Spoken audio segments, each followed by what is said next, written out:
Hello YouTube and YouTube comrades, I am TemnoTsar. As you might have guessed, I am a YouTube gamer. However, I am not the run-of-the-mill YouTube gamer. I am a rage gamer. For those who don't know what that means, it means that I am a gamer that rages out while playing video games. So if you would like to be entertained by my pain, misery, and anger, then feel free to subscribe to my channel and watch my daily videos. Besides playing rage-inducing games, I will also be playing a lot of MMO-style games, strategy, simulation, and RTS games, and maybe a few horror games.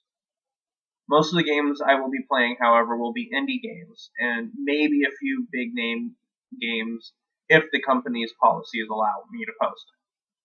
On top of the gaming videos, I will also have reviews on video games, game-related items, such as mouse pads, mouses, things like that, and a small section for Magic the Gathering card openings, tips, card reviews, and deck recipes. And my channel would not be complete without vlogs, which I will try to post at least once a month, maybe weekly. Once I grow, you might also see a few debate episodes out there, which I will be debating game-related subjects with my friends and family.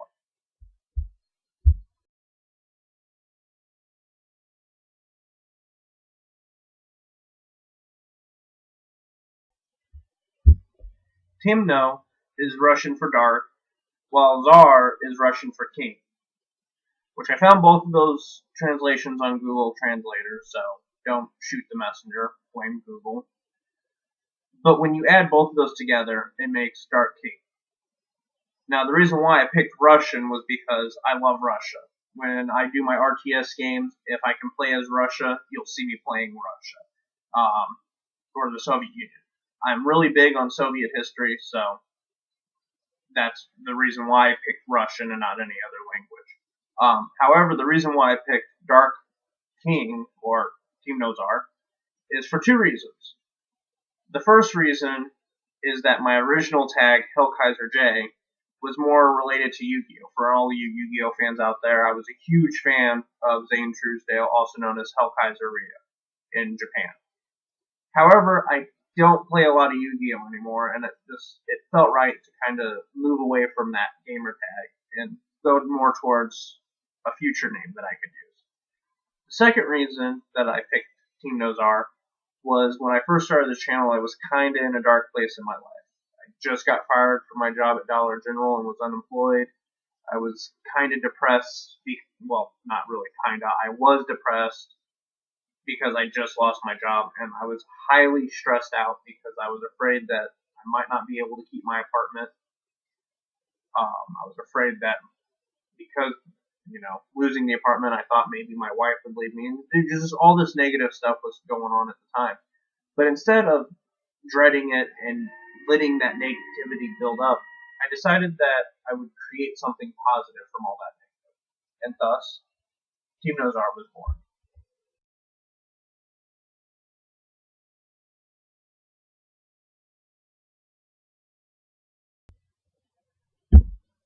My real name is obviously not TemnoTsar, it's actually Jared Lambing. I was born December 23rd, 1990 in Riverside, California. However, my mom was living in LA at the time, but then after the LA riots, my mother had me and my adopted father. Yes, my adopted father. I actually don't know who my biological father is, so throughout the story you'll hear me calling my father my adopted father because he's not my biological father. Anyway, back to the story.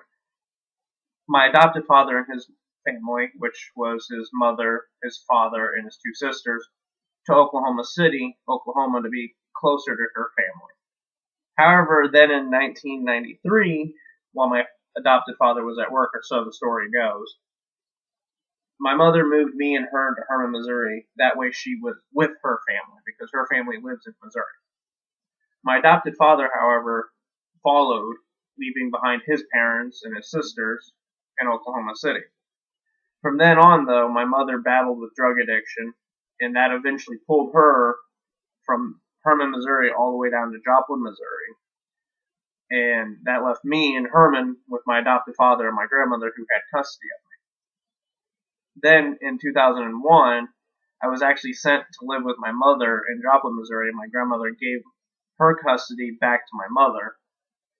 But that only lasted for about 3 years. Then I ended up moving back up to Herman with my adopted father in 2004. Then in 2005, the courts gave custody of me, well, not really custody, but guardianship of me to my adopted father until I turned 18. Once I was 18, I was an adult. No one had custody of me. I didn't have to do anything, which comes really in handy when you need to get into college and filling out the financial aid. Trust me. This, however, allowed me to no longer be moving around, jumping from house to house, or worrying about anything. So this allowed me to graduate high school in 2009, which was on track for me, by the way. After graduating high school, however, I kind of fell in love at a young age. Yeah, during high school I had girlfriends and everything, but I never really fell in love. And the reason why I say that is I actually felt an attraction to her. I still care about my ex to this day, even though for the 2 years we dated, it was on and off, a lot of fighting, and a lot of just negativity. But I do still care about her, even today. However, in 2011, I left Herman, Missouri, left her, broke up with her, and just moved on. And I left to Joliet, Illinois in 2011 to train at Joliet Job Corps. For those who don't know what that is, it's a free vocational training site where the government pretty much trains you in a certain field and they control your life. It's like boot camp, kind of. Boot camp mixed with prison because they 100% control you. But I went there to learn a field of security. After completing the program in May of 2012, I joined the ACT program at Joliet Job Corps and started my path towards my associate's degree at Joliet Junior College. While at Job Corps and working through college, I fell in love again in January 2013. This time, however, was with Chisai Gamer, which you all know on YouTube, and we eventually got married of May that same year. Now, a lot of people are like, oh, well, you got married too quickly. Well, the reason why we got married quickly was because she was getting ready to go into the Navy. And they were promising her all these things if she was married and blah, blah, blah. But if we were still dating or engaged, she wasn't going to get anything. And we had already talked about it. We both weren't in a relationship for a short-term relationship. We wanted the relationship to be a long-term relationship. So we ended up getting married anyway. But in the end, the reason behind it changed because at MEPS, they denied her. She didn't pass a physical or something. We don't know. We don't really talk about the Navy. It's kind of like one of those things. What happened in the Navy stays in the Navy. Well, this is kind of that point. Well, after the Navy's plan fell through, I ended up moving her because she was staying at her father's house in Quincy, Illinois, until the Navy accepted her, but because they didn't, I ended up moving her from Quincy to live with my adopted father in Herman, Missouri. Then once I graduated college with my 2 associate's degrees, I actually got 2. My first was an associate's in applied arts, which, as everyone knows, is a liberal arts. It's not really a specific field. And then my second one was an associate's in applied science and the major of criminal justice. Then I moved back to Herman in 2014, soon after I graduated.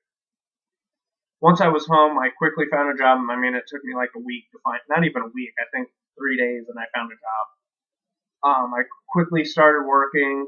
Then in August 2014, we moved out on our own. We got an apartment. And I would say December, things kind of started crumbling right around the time I made this channel. I lost my job. And just everything was kind of coming apart. But like all good cookies that are crumbling, they're still good for something. So when a cookie crumbles and everything just looks horrible and bad, you can still use those cookie crumbs to make some type of cake, pie, some type of topping. So you can still use a good crumble cookie. And I did that by finding another job. I found a job within 4 days, got hired at Subway, and I also made the YouTube channel. And that's pretty much my life story. Not much more I can say.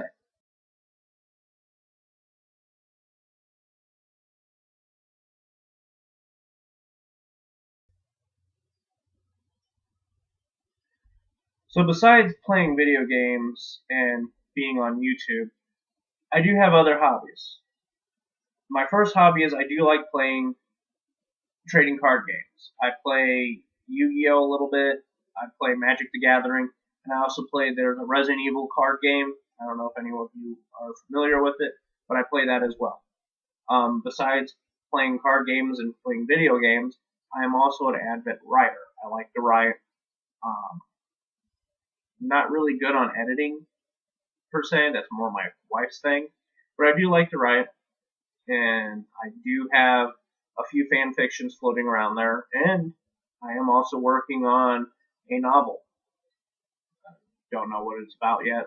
I'm still kind of in the pre-plans of that, but I do like writing, and that's another big thing that I do.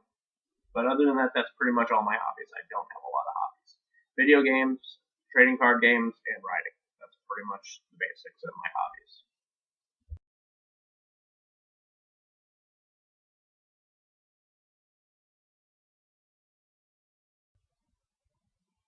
My final words are, now that you guys know some more about me, things that I normally don't talk about, things I normally don't go out and just tell anybody. I'm hoping that that humanizes me more. I mean, every single one of us, all YouTubers, anyone who does games, videos, anything, we try to humanize ourselves and make a connection with our viewers and our fans. That way, we actually have something in common, some way to communicate, and we can help one another. That's really and truly what YouTube's kind of about. I mean, we all talk to each other, we make connections, and it's like a social network, just like Facebook or Twitter. Um, Other than that, I also want to kind of push that I'm making this also so that way I can make more friends out there and everything else. Because here pretty soon, me and my wife are going to be doing a Minecraft video, and we'll be sharing it with other people. I am also about to, as a matter of fact, once I'm done with this video and get it uploaded, I'm going to go and start doing a Sim City. Anyone who plays Sim City, I'm going to have an open world for us, for me to communicate with my fans there. That way I have more of a connection, and you all will be in my videos. I know once H1Z1 becomes free, I'll be playing that, and obviously I'll be playing with viewers and people like that. I play Star Wars, things like that. So I'm trying to do this whole channel that way I can get more people involved in YouTube. I post EasyVid links on every single one of my videos, so anybody can do this. Not just me, not just Markiplier, not YamiMesh, not Chisai Gamer, my wife, but anyone. And that's what I'm trying to do with my channel, is I'm trying to help everyone else see that anyone can do this. Don't let anyone stop you from doing what you want to do. If you want to try to make a rocket to go to Mars, don't let no one say no. Do what you want to do the research and work for it. But nothing in this life is just going to be easy to grab. You have to work for it. You can't just hope that someone's going to say, "Here's $1,000,000, go do what you need to do." You got to work for everything. And I know a lot of us out there know this by now, but there are a few people out there who they don't see that you have to work. But in order for you to get there, you have to have motivation. And my subscribers, my wife, my fans, people who comment on my videos, like my videos, even dislike my videos, you're all giving me feedback, and you're helping me learn what I need to do right, what I'm doing wrong. And I'm growing as a person, and I'm hoping that as a YouTube gamer, I can help you grow as a person as well. And those are kind of my final words for this video. So as always, YouTube comrades, rock on.